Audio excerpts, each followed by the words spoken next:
How to delete the general Slack channel. You can do this in 7 steps. 1.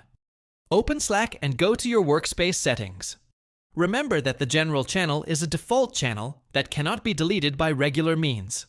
It is created automatically when you set up a Slack workspace, and Slack does not allow workspace owners or admins to delete it.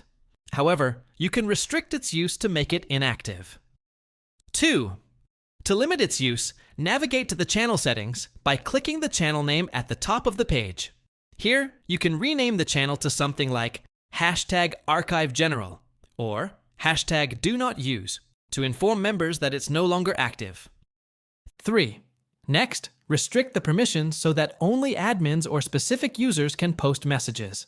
To do this, go to Channel Settings, then select Edit Posting Permissions.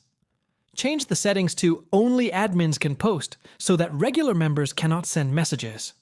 4. If you don't want members to see this channel frequently, remove as many users as possible.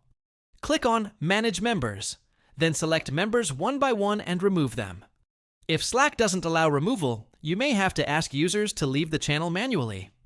5. Since you cannot delete the general channel, the best alternative is to create a new channel that will serve as the main discussion hub.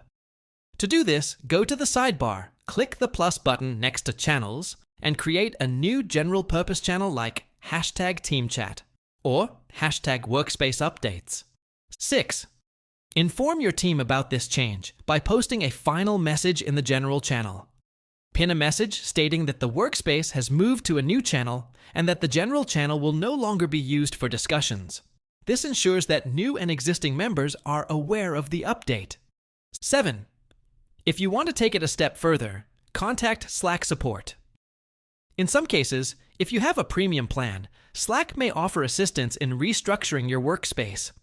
While deletion of the general channel is not guaranteed, they may suggest solutions tailored to your workspace needs.